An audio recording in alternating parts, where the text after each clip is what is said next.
What drives a man to declare himself a god, feed criminals to wild beasts for afternoon entertainment, and appoint his favorite horse as a consul of Rome? Power corrupts, they say, but in the case of Caligula, power may have simply illuminated the darkness that was already there, festering beneath the surface like a wound that would never heal.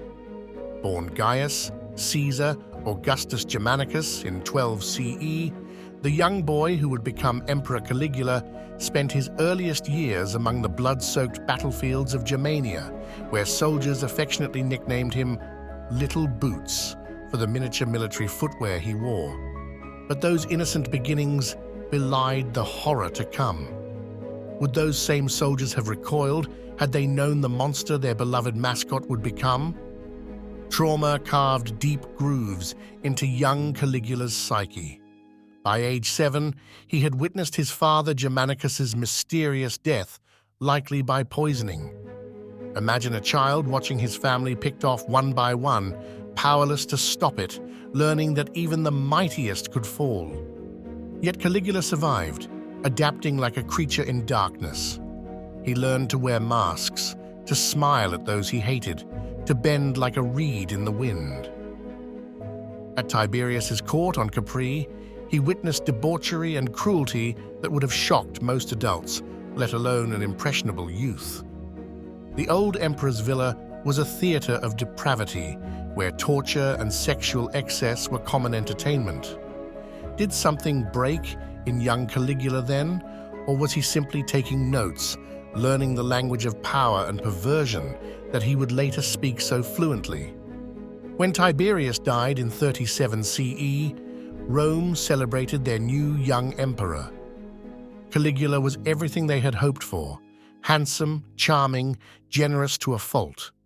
He freed prisoners, recalled exiles, and put on lavish games. The people loved him. But beneath the benevolent mask, something darker stirred. Like a wolf learning to walk upright, Caligula was simply playing at being human, testing the limits of his power. Then came the illness. 6 months into his reign, Caligula fell into a fever that nearly killed him. When he emerged, the mask had slipped. Some historians suggest brain damage from the fever. Others point to a psychotic break. Perhaps the illness simply stripped away his last pretense of normalcy, revealing the creature that had always lurked beneath. The transformation was as dramatic as a butterfly emerging from its chrysalis, if that butterfly had a taste for blood. Now the real performance began. Caligula declared himself a living god, forcing senators to worship him. He appeared in public dressed as various deities, Venus one day, Hercules the next. His grandiose delusions knew no bounds. He built a bridge of ships across the Bay of Baiae simply because someone said it couldn't be done. He waged war against Neptune himself, ordering his soldiers to stab the waves and collect seashells as spoils of war. His cruelty became legendary. He forced parents to watch their children's executions. He fed prisoners to wild beasts when the animals' regular food became too expensive. At dinner parties, he would laugh suddenly and announce, "I need only nod my head, and any one of you could be dead." Like a child pulling wings off flies, he seemed to delight in reminding others of their mortality, perhaps because he believed himself immortal. The infamous appointment of his horse Incitatus as consul was perhaps less madness than calculated humiliation. What better way to show the Senate their true worth than to equate them with a beast? Power was a game to him, and he was rewriting the rules. His sexual appetites were equally transgressive. He seduced senators' wives during dinner parties, then publicly rated their performance. In Caligula's world, every boundary existed only to be crossed, every taboo to be broken. Yet beneath the monster lay a man tortured by insomnia, plagued by nightmares when he did sleep. He would wander the palace at night, begging the dawn to come. What demons haunted him in those dark hours? The ghosts of his murdered family, the faces of his countless victims, or perhaps the terrifying emptiness at his core, the void that no amount of power or pleasure could fill.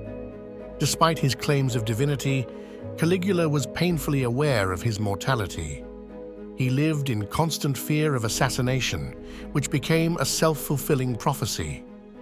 The monster who had terrorized Rome for 4 years died as his father had, betrayed and bleeding out on the palace floor, struck down by his own guards. What lessons can we draw from Caligula's reign of terror?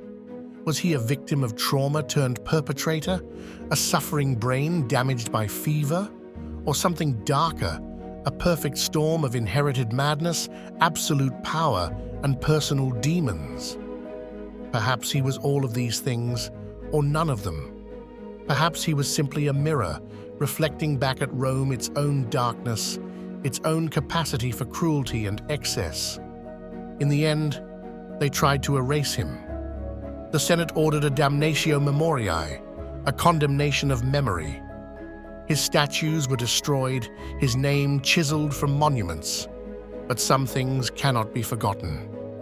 Even now, 2,000 years later, his name remains synonymous with madness and power unchecked. And in the corridors of power, in the dark nights of the soul, his ghost still walks, whispering a terrible truth.